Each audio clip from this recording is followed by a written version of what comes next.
Sobat Diet Kalori, bertemu kembali dengan saya Erwin Eka, founder dari dietkalori.co.id. Di video kali ini saya akan membahas tentang banyak sekali orang yang berpikiran tentang dampak negatif, efek negatif, dampak buruk diet bagi kesehatan. Jadi begitu banyaknya orang yang memiliki image negatif, persepsi negatif seputar diet ini gitu ya. Jadi kalau ditanya ya orang jika ingin menurunkan berat badan, sebetulnya mereka akan memilih jalan lain dibanding jalan yang disebut sebagai diet begitu, karena akan berpikir keras tentang hal itu, akan memikirkan efek buruk, efek samping, pokoknya sesuatu yang sifatnya negatif dalam diet ini gitu. Dan ya, hal ini terjadi memang tidak serta-merta begitu saja terjadi, tapi karena berdasarkan pengalaman memang banyak sekali ya program-program diet yang ngaco, program-program diet yang asal, yang hanya berpatokan terhadap bagaimana supaya berat badan bisa turun, itu saja gitu. Padahal kalau dari pembahasannya sendiri, diet sendiri itu sebetulnya tidak terus kemudian katakanlah mengurangi jumlah porsi makanan dalam jumlah yang benar-benar besar, jumlah yang benar-benar masif ya, artinya makanannya itu dikurangi sampai prosentasenya itu sangat besar begitu, atau mungkin makannya itu cuman sekali sehari, atau bahkan makannya itu sama sekali nggak makan, hanya minum air putih, atau makan cuman satu buah apel, atau cuman minum kopi pahit, teh tawar dan sebagainya, semacam seperti itu. Banyak yang memang hanya terfokus terhadap penurunan berat badan, itu saja tujuan utamanya. Padahal banyak sekali program-program diet yang sebetulnya tidak terfokus terhadap hal tersebut gitu. Diet itu adalah kondisi di mana kita menjaga makanan kita gitu. Orang dengan gejala diabetes, mereka diet gula, artinya mereka mengurangi asupan gula, mengurangi asupan glukosa, mengurangi asupan makanan atau minuman yang manis ya, yang mengandung glukosa tinggi, yang mengandung kalori tinggi, untuk menjaga kestabilan gula darah, dan itu pun diet. Begitu pula dengan orang yang kolesterol, mereka menghindari makanan-makanan yang memicu jumlah kolesterol dalam darah ya, kolesterol jahat ya, yang membuat peredaran darah kita jadi tidak lancar, atau darah kita jadi terhambat, atau tekanan darah kita jadi tinggi dan sebagainya, berbagai macam gejala yang ditimbulkan oleh kolesterol jahat itu. Dan itu juga menjalani program diet kolesterol, atau diet yang dimana mengurangi, membatasi, bahkan menghindari benar-benar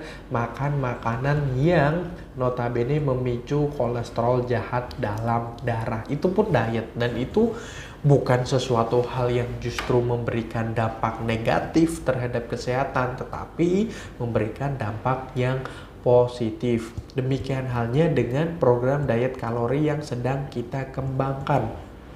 Ya, kita tidak berpatok sepenuhnya ya, artinya memang akan ada progres di mana tubuh kalian ya, berat badan kalian akan turun, kalian akan merasakan tubuh kalian lebih ringan, lebih fit, tetapi itu nilai plus. Tujuan utamanya tentu saja adalah menciptakan pola hidup sehat, pola hidup seimbang. Ya, banyak sekali puluhan penyakit itu diakibatkan karena pola hidup yang tidak seimbang, utamanya berkaitan dengan jumlah kalori. Ya, jumlah kalori yang tidak seimbang antara yang dimasukkan ya melalui makanan atau minuman dibandingkan dengan jumlah kalori yang keluar ya, baik itu untuk bertahan hidup, untuk memfungsikan organ kita ya yang ada dalam tubuh kita secara keseluruhan supaya bekerja secara optimal, atau dengan beraktivitas, berolahraga, bergerak dan sebagainya ya. Kalori itu semuanya butuh kalori, itu tidak seimbang dengan kalori yang masuk melalui makanan atau minuman yang kita konsumsi, dan itu merupakan sumber berbagai macam penyakit, dan penyakitnya penyakit berat begitu, penyakit-penyakit yang menyebabkan kematian, menyebabkan lumpuh, menyebabkan mati separuh dan sebagainya, serangan stroke, serangan jantung dan sebagainya. Itu juga salah satunya diawali dari pola makan ya, jumlah kalori yang tidak seimbang seperti itu. Jadi kita fokusnya ke situ, kita lebih ke arah kesehatan, kita lebih memotivasi kalian semua untuk menjalani program yang dimana akan menciptakan pola hidup yang lebih sehat bagi diri kalian gitu. Dan sekaligus memerangi stigma negatif ya, kita sebut stigma ya istilahnya, jadi konotasi negatif terhadap kata diet itu sendiri. Jadi banyak sekali orang, enggak jangan diet nanti mahnya kambuh, enggak jangan diet nanti jadi gak sehat, jadi gampang terserang penyakit, jadi bla bla bla dan sebagainya. Orang menghindari diet karena itu tadi, banyak sekali diet yang berkembang ngasal ya, tidak berdasarkan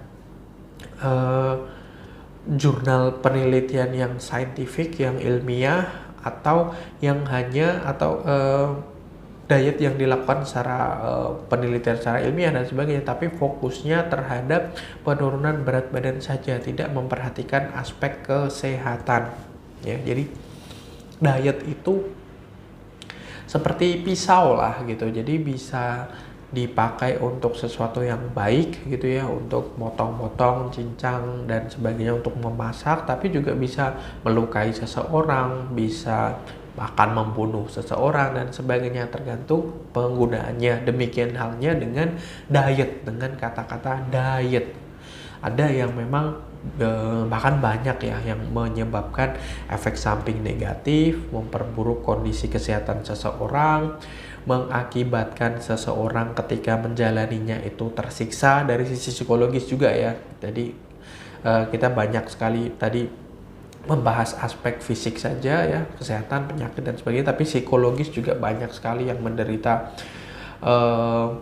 gangguan makan, terus kemudian akhirnya timbul fobia terhadap makanan tertentu dan sebagainya, yang awalnya itu didasari dari menghindari makanan-makanan tersebut, sampai akhirnya tadinya dia doyan terus sampai dia nggak doyan, bahkan kalau kena makanan tersebut bisa jadi alergi, bisa jadi muntah-muntah. Ada yang semacam seperti itu gitu ya, gangguan psikologis yang diawali dari mindset dia yang salah terhadap satu jenis makanan tertentu gitu ya.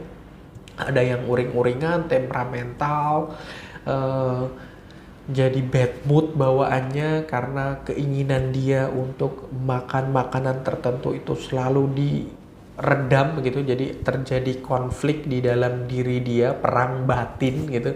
Satu pengen banget untuk makan makanan tersebut, tapi di sisi lain dia menahan sekuat tenaga supaya nggak sampai makan makanan tersebut.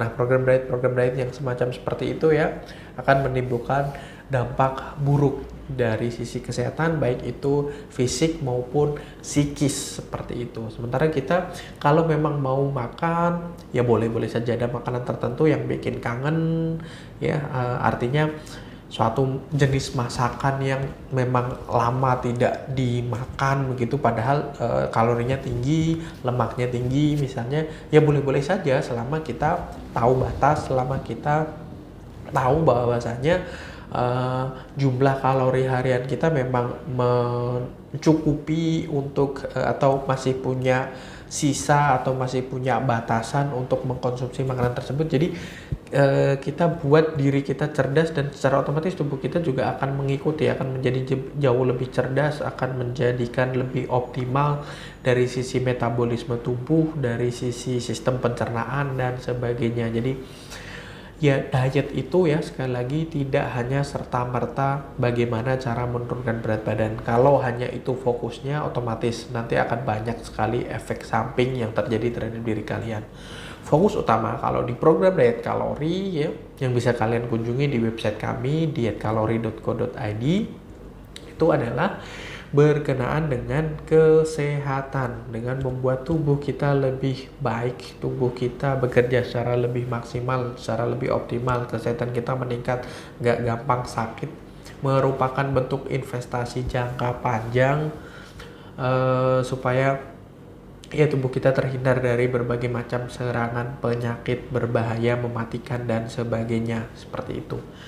Jadi ya sama seperti menabung lah gitu, kita nggak harus terus kemudian nunggu kita kaya baru nabung ya, tapi punya uang dikit sedikit kita tabung, kita sisakan untuk masa depan, kita alirkan dana tersebut untuk investasi dan sebagainya.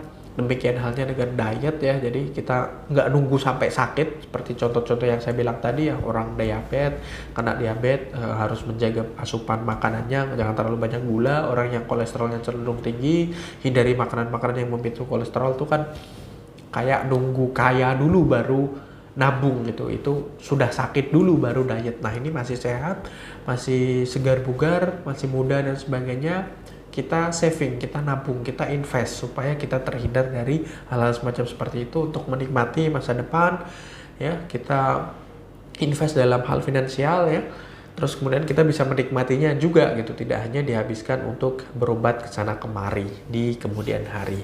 Seperti itu ya, jadi efek samping, efek buruk itu bisa diminimalisir, bahkan bisa benar-benar kita tekan kalau tujuan kita, goal kita, setting kita di awal diet adalah untuk menciptakan pola hidup yang lebih sehat, yang lebih seimbang. Oke, saya rasa itu mudah-mudahan bermanfaat bagi kalian semua. Jangan lupa like, comment, and share. Subscribe juga bagi yang belum subscribe, dan follow sosial media kami yang ada di bawah ini ya. Ada podcast di Spotify, ada Instagram juga, terus kemudian ada Facebook fanpage, silakan di like ya yang ada di bawah tadi. Sampai bertemu kembali dengan kita dari dietkalori.co.id.